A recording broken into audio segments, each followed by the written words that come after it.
Promax, also known as the 15 Ultra, and it will be getting 8GB of RAM, and the chipset, the A17 speed and power, will be even higher in 2023.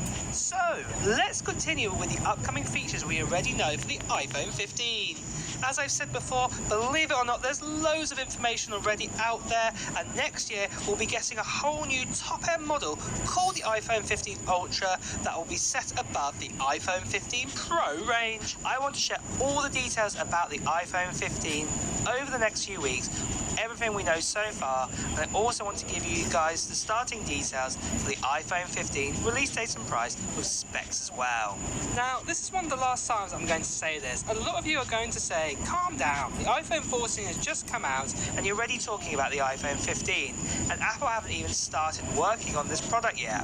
Well, I can tell you now, you are far from the truth. Apple work on many of their products years prior before they're even released.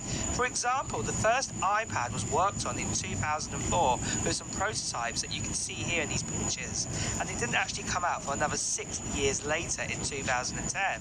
In fact, the same first generation iPad Air model, Steve Jobs sadly died in October 2011, but in an interview with Tim Cook in 2013, the same year that the first generation iPad Air came out, Tim mentioned that Steve Jobs was very proud of the iPad Air design, even though he had sadly passed away 2 years prior. I think you're getting it. Apple are constantly working on products that are coming out over the next few years, and at the moment they're already working on the iPhone 15. So let's talk about the support of Apple finally giving us 8GB of RAM in the iPhone 15 Pro, and the iPhone 15 Pro Max will also could be called the iPhone 15 Ultra.